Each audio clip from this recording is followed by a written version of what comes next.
हा जय श्रीराम, ओम नमः शिवाय। मी शिवशंकर मोतीराम मगर, जलशोधक म्हणजे आपल्या शेतामध्ये बोरवेल किंवा विहीर किंवा आपल्या प्लॉटमध्ये बोर वगैरे जर घ्यायचा असला तर आपल्या शेतामध्ये बोर किंवा विहीर घ्यायची असली तर कशा पद्धतीने घरून पाणी पाहिल्या जाते आणि याचं एक छोटंसं तुमच्यासमोर प्रात्यक्षिक या ठिकाणी करून दाखवतो।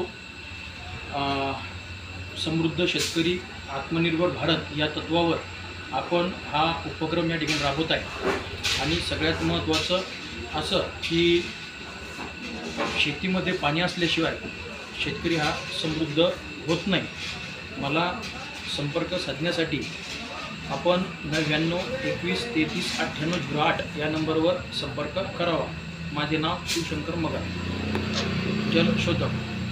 आता मला डोणगाव या ठिकाणाहून ओम ठोकर यांचा नुकताच एक कॉल आला होता।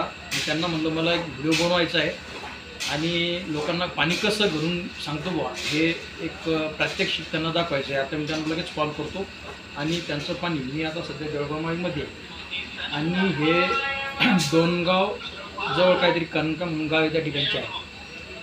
हां काय ओम ठोकर ना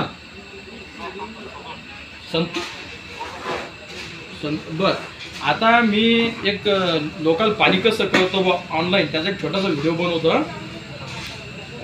मला सांगा आता तुमचं कोणाच्या नावावर शेत आहे? वडिलाच्या।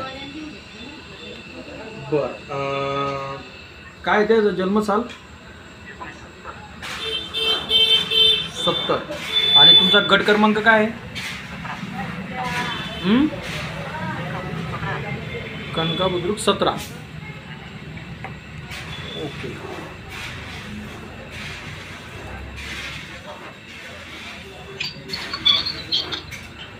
किती एकराचा आहे? अच्छा।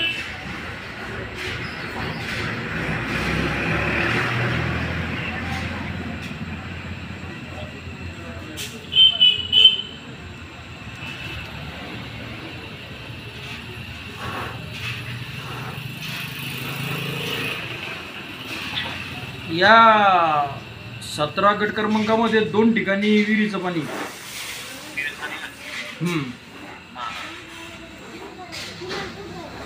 2 ठिकाणी विहिरीचं पाणी आहे आणि याला लागून असलेला जो 16 गट क्रमांक आहे त्याच्या दक्षिण साईडला म्हणजे तुमच्या वावराच्या दक्षिण साईडला विहीर आहे का?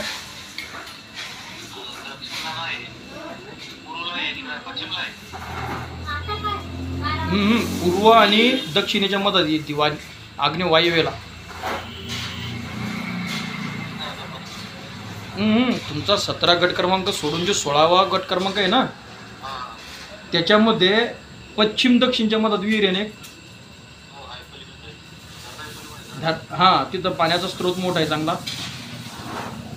म्हणजे तिथं काय धरण वगैरे आहे का?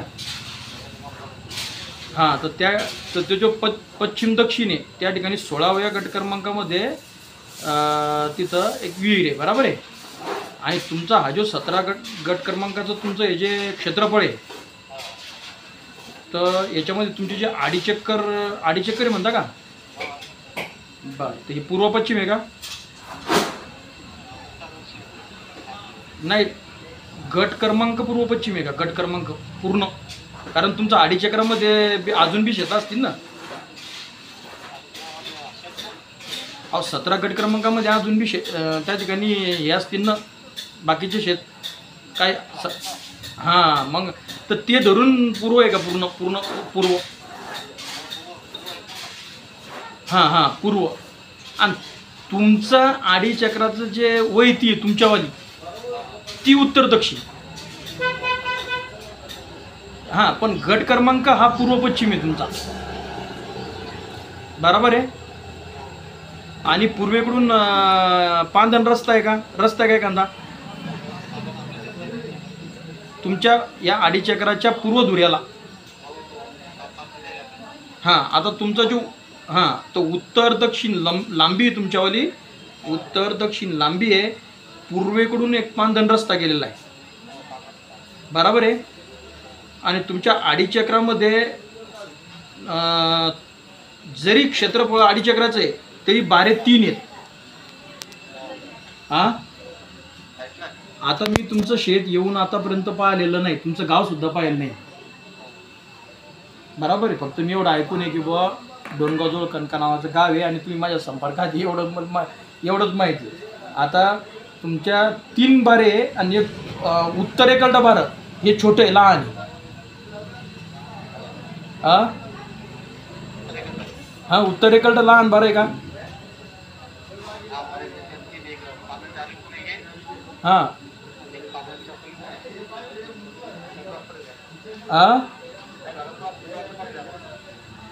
हो ना. तर मला काय म्हणायचं, तुमचं उत्तरेकडलं जे लहान बारं आहे का लहान, उत्तर दिशेला जे लहान बारं आहे त्याच्यामध्ये पाणी आहे.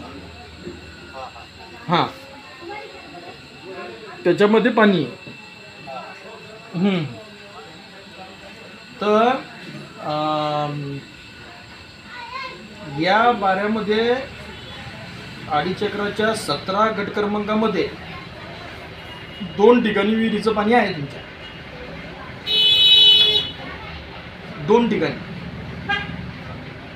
हां, एक तुम्हाला बोरचं सांगायचं का विहिरी सांगायचं ते मला सांगा. या बाऱ्यात विहीर आहे का ऑलरेडी? हां हां, एक मध्ये तुमच्या विहीर बरोबर. आता हां बरं, उत्तरेकडं त्या ठिकाणी लिंबाचं झाड, म्हणजे जो पूर्व पश्चिम धुरा आहे तर त्या ठिकाणी लिंबाचं झाड कुठे आहे? पश्चिमेकडे आहे ना. तर त्या झाडापासून 7 फूट दक्षिण साईडला आल्याच्या नंतर पाणी त्या ठिकाणी पोहोच. 7 फूट. हां, झाडापासून 7 फूट दक्षिणेकडे जायचं. हां, तिथं पाणी लागलं तर जिथं एल आकार तयार झालेला आहे तिथं बी एक झाड आहे. हां, म्हणजे धुरा जिथं जुडलेला आहे तिथं एक झाड आहे डबल. हां, त्याच्यानंतर तुमच्या पूर्वेकडे जो रस्ता आहे त्याच्याकडून, त्या रस्त्याच्या इकडून जो तुमचा म्हणजे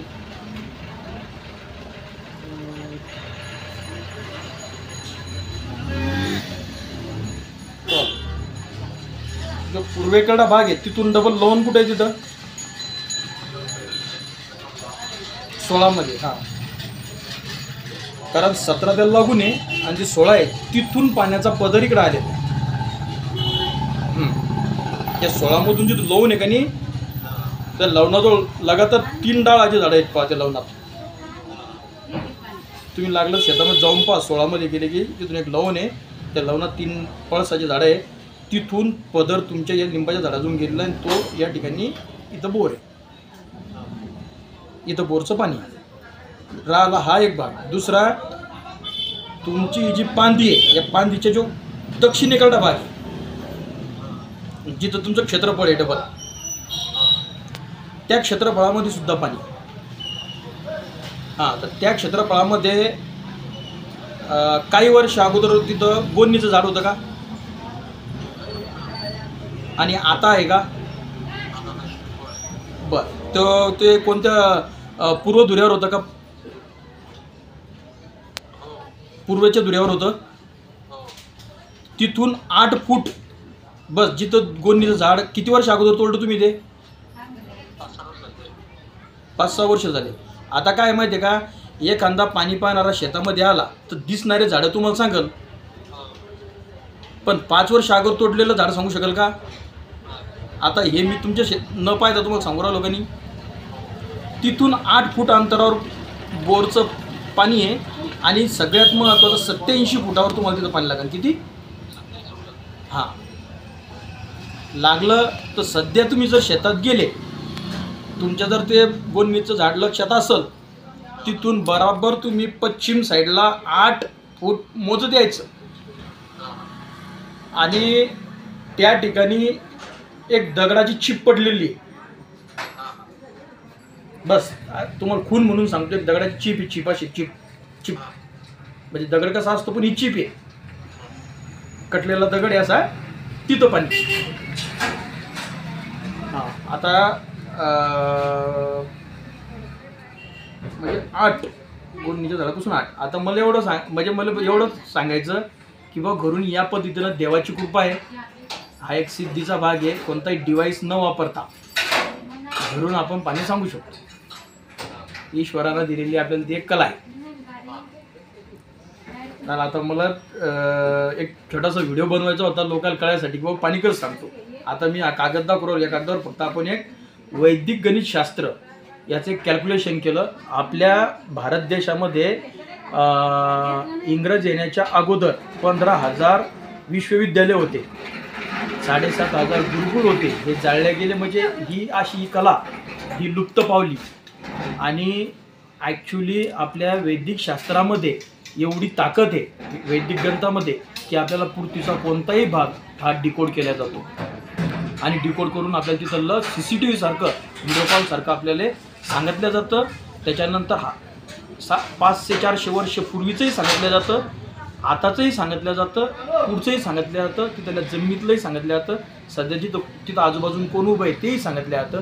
एवढंच नाही तर सध्या आता मी यायला बोलत असताना मला हा भाग डिकोड झाला म्हणून यांच्या उत्तरेकडच्या साईडनं जी प्लॉटिंग पडलेली आहे तिथून एक गाय सध्या येऊ राहिली या पांढऱ्या रस्त्याकडे, हेही दिसतंय. म्हणजे इथपर्यंत आपल्याला आता यांनी हे जर समजा तिथं गेल्या शेतात तर लगेच त्या गाय दिसून जाईल. यांच्या शेतामधून ती गाय इकडे पांढऱ्या रस्त्याकडे येऊ राहिली. इथपर्यंत आपल्याला केल्यात. आणि एक आपण याला देवाची कृपा म्हणून आणि किंवा एक शास्त्राचा भाग म्हणजे वैदिक गणित शास्त्र आपलं एवढं पॉवरफुल होतं भारत देशात. कोणताही डिव्हाइस न वापरता आपल्याला या गोष्टी कळतात. आणि एक ईश्वराची कृपा आहे. आणि आपण समृद्ध भारत घडवण्यासाठी लोकांना पाणी लागलं पाहिजे याच्यासाठीच फक्त आपण हा प्रयत्न करत आहोत. जय श्री राम.